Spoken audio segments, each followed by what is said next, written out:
우리 주는 위대하며 능력이 많으시도다. 그의 지혜 무궁하며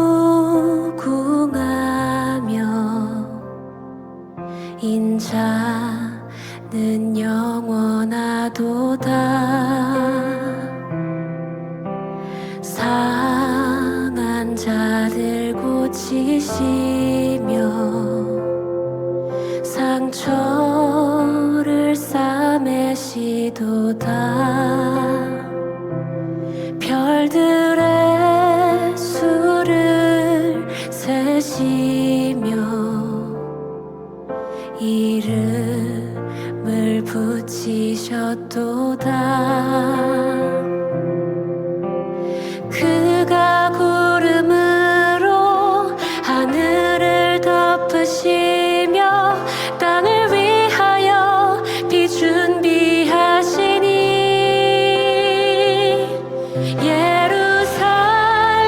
예루살렘아 여호와를 찬송할지어다. 내 하나님을 감사함으로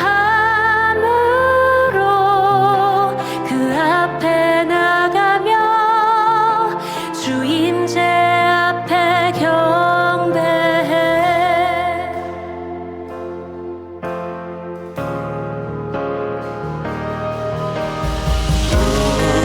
우리 주는 위대하며 능력이 많으시도다. 오늘도 우리에게 새날을 주신 우리 주님을 찬양합니다. 함께 기도함으로 이 하루를 시작합니다. 존귀하신 우리 주님, 우리는 연약하고 늘 넘어집니다. 죄 가운데 허덕이며 날마다 하나님 아버지의 마음을 아프게 하는 죄인입니다.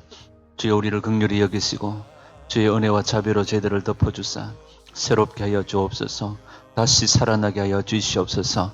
하나님의 기쁨이 되게 주여 도와주시고 주를 더 사랑하며 주님을 더 알아가기를 갈망하는 저희들 되게 하여 주시옵소서. 주께 모든 것을 의지하고 감사합니다. 홀로 영광 받아 주시옵소서. 살아계신 우리 구주 예수님의 이름으로 감사하며 기도드리옵나이다. 아멘, 아멘, 아멘.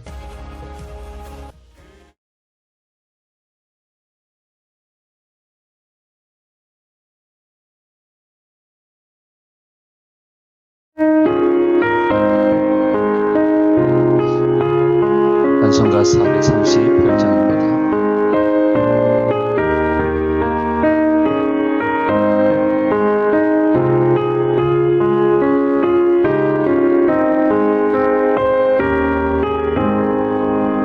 내 영혼이 은총 입어 증한 죄지 옷고보니 슬픔 많은 이 세상도 천국으로 가도다. 할렐루야 찬양하세. 내 모든 죄 사함받고 주 예수와 동행하니 그 어디나 하늘나라. 주의 얼굴 뵙기 전에 멀리 뵈도 하늘나라 내 맘속에 이루어지니 날로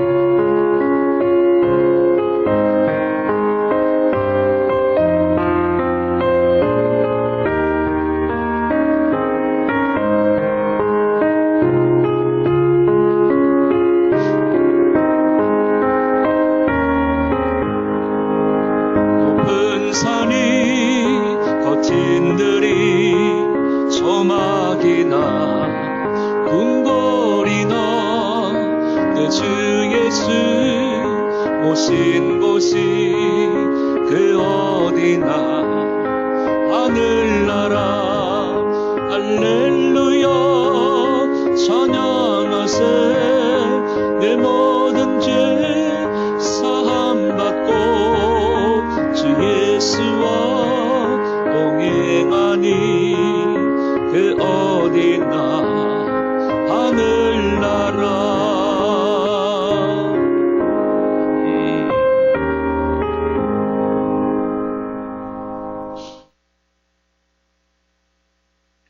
우리 하나 더 찬송할까요? 우리 찬송가 314장 내 구주 예수를 더욱 사랑, 우리 함께 찬양합니다.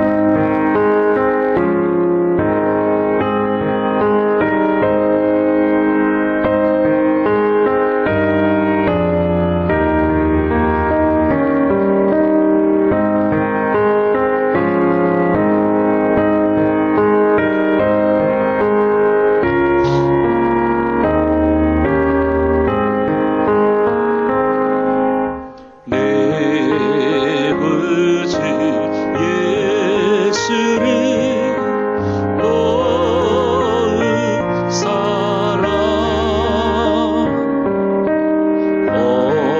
엎드려 예는 말 들으소서.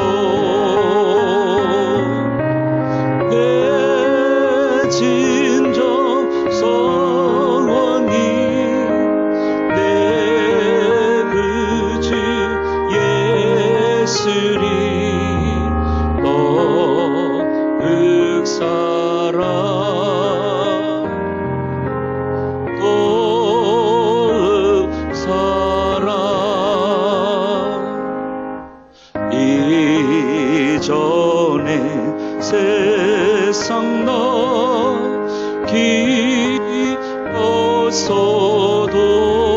기뻤어도 지금 내 기쁨은 오직 예수. 다만 내리는 말 내 구주 예수리 더욱 사랑 더욱 사랑.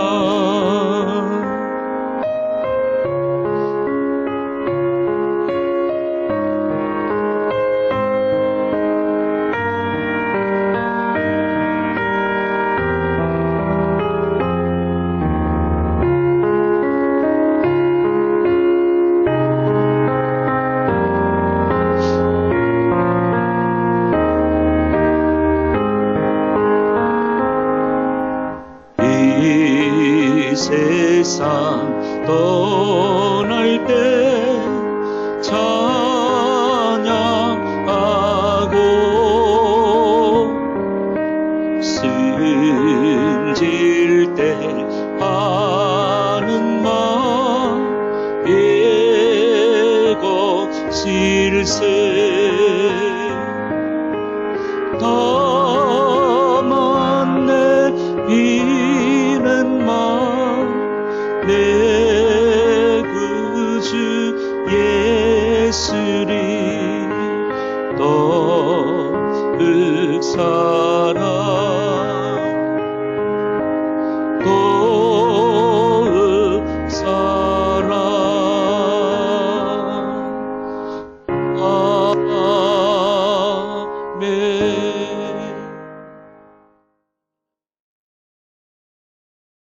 네, 오늘 우리가 함께 나누게 되어질 말씀은 이제 사무엘하 11장에서 끝까지, 그리고 열왕기상 1장, 2장 말씀을 오늘 우리가 통독하고 또 함께 묵상하게 될 것입니다. 우리가 이 사무엘하 이제 오늘 마지막 부분들을 살펴보는데, 사무엘하를 시작하면서 우리가 사무엘하의 어떤 대략적인 부분들을 살펴보지 못한 것 같아요.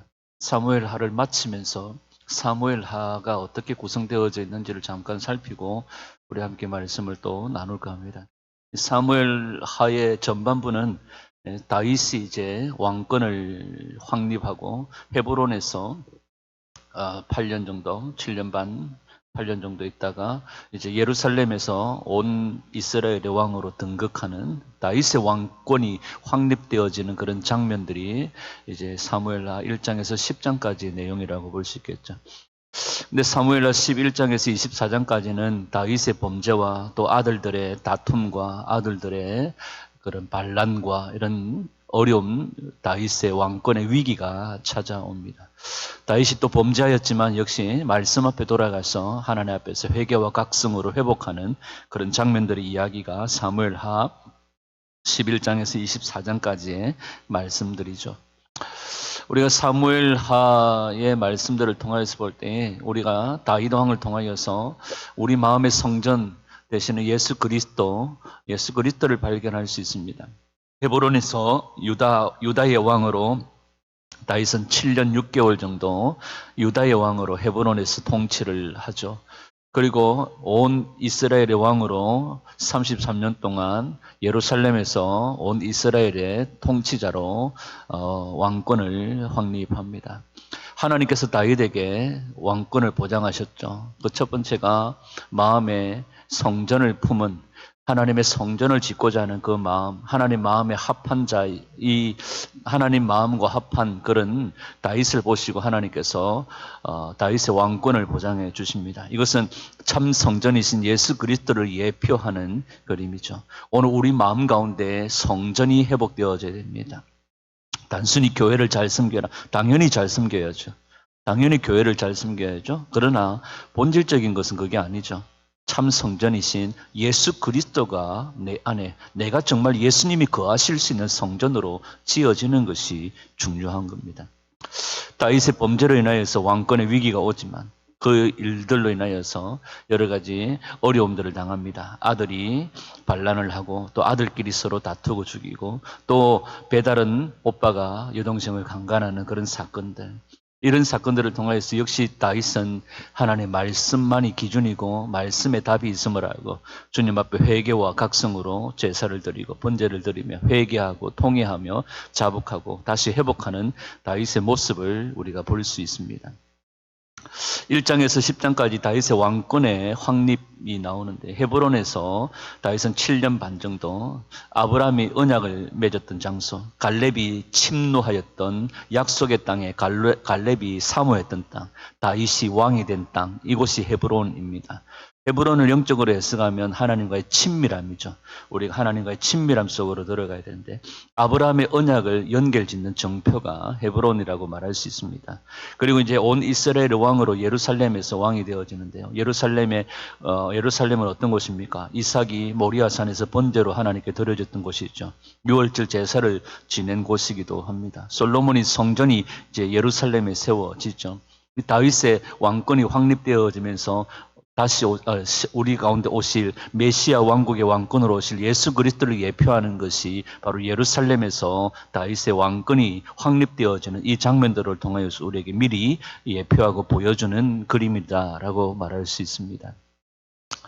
11장에서 24장까지는 다윗의 왕권의 위기를 다루고 있는데요. 다윗이 성전의 마음을 품은 다윗이 바세바를 범함으로 인하여서 죄를 짓게 되어지죠. 그때 하나님께서 이 다윗에게 징계를 내리시고 벌을 내리십니다. 이 징계는 하나님의 자녀에게 주시는 사랑이시죠. 이 사랑을 통하여 믿음으로 순종하는 법들을 우리에게 배우게 되어집니다. 징계가 없는 자는 아들이 아니라고, 자녀가 아니라고 말씀하시잖아요. 근데 오늘 우리가 다루게 되어질 마지막 부분에 보면 다윗이 그럼에도 또 다윗이 죄를 짓습니다. 인구조사를 많은 그 신하들도 말리는데 다윗이 인구조사를 함으로써 하나님께 범죄합니다. 이것으로 인해서 재앙의 위기가 당하게 되어지고 아라우나의 타작마당에서 번제와 화목제를 드림으로 회복되어집니다. 이 아라우나의 타작마당이 어딥니까? 성전이 세워지고 예수 그리스도께서 십자가에 죽으시는 그 장소죠. 우리는 십자가에서 회복이 있고 은혜가 있고 구원이 있는 것입니다.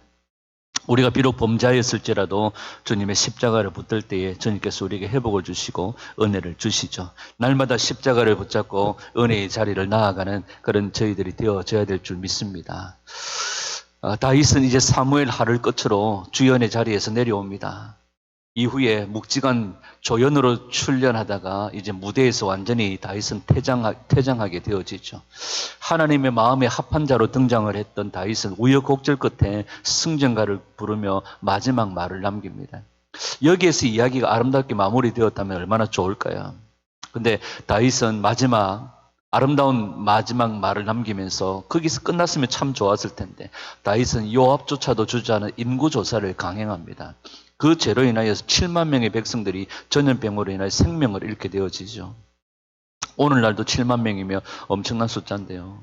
여러분 그때 당시 온 이스라엘이 7만 명이면 상당히 큰 숫자입니다. 이 7만 명의 백성들이 전염병으로 생명을 잃게 되어집니다. 보통 인구조사는 하나님의 명령을 받아 하나님께서 시행하시죠. 이제 20세 이상을 계수해서 1인당 2분의 1세겔, 반세겔의 속전을 성전에 내게 하셨던 일들. 그런데 다윗은 인구조사를 자신의 목적을 위해서 신하들에게 명령을 합니다. 앞선 사건들을 통하여서 볼 때 왕국을 더 속속들이 살펴야 한다는 어떤 강박과 자신의 왕권을 더 강화해야 한다는 어떤 후계구도 이런 정치적인 계산에 빈틈을 보이지 않으려고 하는 다윗의 어떤 말년의 고민과 의지가 반영된 게 아닌가 그런 생각들을 해볼 수 있습니다. 하나님은 그런 다윗에게 선지자 갓을 보냅니다. 그는 이 선지자 갓은 누굽니까? 다윗이 무명이던 시절에 말씀을 전해주던 선지자였습니다. 다윗은 이 갓하고 재회하면서 계산 없이 말씀을 듣고 따르던 그때의 시절들을 아마 떠올렸을 것입니다. 다윗의 초창기는 정말 계산 없이 말씀을 듣고 따르던 시절이었습니다. 광야 시절부터 지금까지 매 순간 신실하시던 주님을 기억했을 것입니다. 다윗은 갓과의 만남을 통하여 죄를 회개하며 다시금 하나님의 긍휼을 간구합니다. 여러분 절대적으로 선한 이분은 존재하지 않습니다. 이야기가 끝날 때까지 아직 끝난 게 아닙니다. 모든 사람들은 결국 하나님의 은혜와 자비에 끝까지 기댈 수밖에 없다는 것. 이것이 다윗의 이야기가 미담이 아니라 하나님으로 끝나는 이유입니다. 여러분 우리는 하나님의 은혜와 자비에 기대지 않으면 우리는 소망이 없는 자들입니다. 우리의 인생의 끝은 어떤 결말을 맺게 되어질까요? 나의 이야기는 어떤 결말을 맺게 되어질까요? 여러분 말씀을 듣고 순종하는 일에 은퇴하려고 하지 않습니까? 열심히 충성하고 헌신하고 순종하고 주님 말씀을 따르면서 살아야 되는데 우리가 말씀을 듣고 순종하는 일에 은퇴가 어디 있습니까? 받은 복을 헤아리면서도 우리가 이후의 걱정 때문에 골머리를 앓고 있지 않습니까? 이건 불신앙이죠. 여러분 우리 인생의 마지막까지 결론이 하나님이 되어질 수 있기를 축복합니다. 우리의 인생의 마지막 이야기가 어떻게 쓰여질지 미리 포기하지 말고 미리 끝내지 말고 끝날 때까지 끝난 것이 아니다. 다윗의 이야기를 통해서 우리가 배우게 되어집니다. 국가 지도자의 왕의 이제 열왕기로 넘어가면요. 열왕기 초반에 이 국가 지도자의 왕의 건강은 아주 중대하고 민감한 사안입니다. 다윗은 신하들이 원기 회복을 걱정할 정도로 이제 다윗은 노쇠했습니다. 그러니까 자연스럽게 신하들 사이에서 나오는 아들들 사이에서 나오는 이야기가 뭡니까? 아버지 다윗이 죽으면 임금님 다윗이 죽으면 그 다음 왕은 누가 될 것이냐? 이건 자연스러운 어떤 질문이 될 수 있겠죠. 왕의 계승의 룰이 아직 명확하지 않던 때였기 때문에 아마 각각의 여러 가지 셈법들이 있었을 것입니다. 다윗의 아들이었던 큰아들이었던 아도니아는 아마 서열을 중시했을 겁니다. 내가 큰아들이니까. 솔로몬 측은 왕이 선택하면 되는 거지 서열이 뭐 중요하냐. 아도니아가 먼저 움직입니다. 형제들을 초대하면서 유독 솔로몬을 배제합니다. 이미 왕실 내에 양강구도 아도니아냐 아니면 솔로몬이냐. 외형적으로 볼 때는 서열상 아도니아가 맞거든요. 근데 다윗의 마음은 솔로몬에게 있거든요. 근데 아직 명확하게 어떤 계승의 룰이 정해지지 않았기 때문에 아도니아가 먼저 움직입니다. 형제들을 초대하면서 유독 솔로몬을 배제하죠. 이 양강 구도가 확립된 어떤 이유 때문일 겁니다. 아마도 아도니아에게는 솔로몬이 자신보다 자신의 경쟁자라고 생각했을 겁니다. 사실 아도니아는 아마 이제 아버지도 아프고 아버지도 이제 왕으로서의 기능들을 다 했기 때문에 사실상 이제 자기가 왕이 된 걸로 착각합니다. 다 된 것처럼 보이죠. 아버지의 축배도 얻었죠. 나이나 외모 등에서 안정적인 조건을 갖추고 있었죠. 군을 대표하는 요압이 자기 편입니다. 종교를 대표하는 아비아달 제사장이 아도니아 편에 섰습니다. 몇몇을 제외한 모든 왕자와 신하들이 다 아도니아를 따릅니다. 대세를 따르는 거죠. 여러분, 그러나 상황은 하나님의 뜻을 향해 움직입니다. 솔로몬에게는 어머니 바세바와 선지자 나단이 있었습니다. 두 사람이 솔로몬을 왕위에 올리기 위해 바쁘게 움직였습니다. 그러나 솔로몬이 왕이 된 것은 바세바나 나단의 지략 때문이 아닙니다. 그들이 힘썼기 때문이 아니에요. 하나님께서 하나님의 주권으로 솔로몬을 택하셨기 때문에 솔로몬이 왕이 된 거죠. 여러분, 하나님은 때로 다 된 것처럼 보이는 중에도 하나님은 그분의 반전을 보이십니다. 여러분, 끝날 때까지 끝난 게 아니에요. 그리고 우리가 자만해서는 안 됩니다. 다 된 것처럼 우리가 자만해서도 안 돼요. 여러분, 우리 자신들을 이 말씀들을 통하여서 살펴보기를 원합니다. 내게도 다 된 것처럼 보이는 일들이 있지 않습니까? 당연히 이 일은 내 일이라고, 당연히 이 자리는 내가 될 거라고 여기면서 자만했던 경험들이 없습니까? 결국 다른 사람이 되겠지, 결국 누군가가 되겠지 단정하면서 절망하거나 포기하지는 않습니까? 우리 인생은 끝날 때까지 끝난 게 아니에요. 다 된 거라고 착각해서도 안 되지만 누군가가 될 거라고, 다 될 거라고, 그렇게 될 거라고 단정하면서 미루어 절망하거나 포기하지 마시기를 축복합니다. 우리 이 시간 함께 기도하십시다. 기도할 때 하나님, 끝날 때까지 끝난 것이 아님을 알고 하나님의 은혜에 기대어 살게 하여 주시고 끝까지 하나님 우리에게 주신 귀한 믿음의 길을 순종하며 달려가는 그런 저희들이 되게 하여 주시옵소서.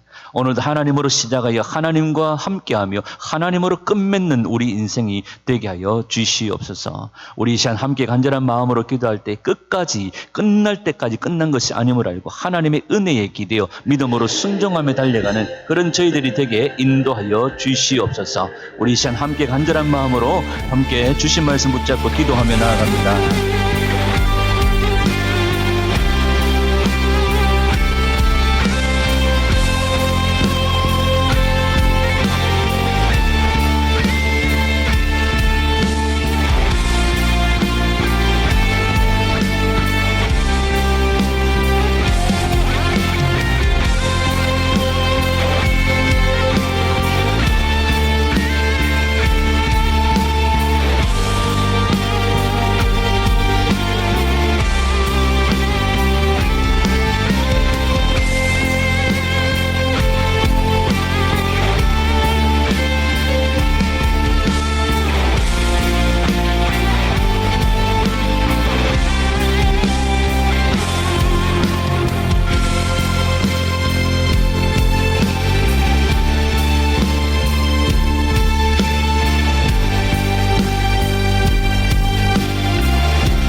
우리 한 번 더 간절한 마음으로 기도하십시다. 모든 일에 내 것처럼 다 된 것처럼 자만하지 않게 하여 주시고 또 당연하게 여기고 포기하거나 절망하지도 않게 하시고 모든 일에 하나님의 때를 기다리며 끝까지 순종하며 달려가는 하나님 겸손한 믿음의 종들이 되게 하여 주시옵소서. 우리 함께 간절한 마음으로 다시 한번 기도합니다.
우리 다시 한번 기도합니다. 오늘도 우리 삶에 말씀의 길이 있음을 믿고 오직 주의 말씀을 읽고 듣고 지키는 일에 더욱이 열심을 내게 하여 주시고 90일 성경 읽기를 통하여 정말 하나님 마음을 늘 마음에 말씀을 새기고 살아가는 복된 하루가 되게 하여 주시옵소서. 우리 함께 한 번 더 간절한 마음으로 기도합니다.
우리 마지막으로 한 번 더 기도하십시다. 주의 몸된 교회와 성도들에게 갑절의 능력을 부어주시고 주의 길로 우리를 인도하여 주시옵소서. 우리의 삶과 가정과 교회 가운데 새 날을 열어주시고 세계를 열어주시고 새 역사를 써 주시옵소서. 우리 마지막으로 다시 한 번 더 개인적인 간구와 간절한 기도의 소원들을 가지고 우리 함께 기도하며 나아갑니다.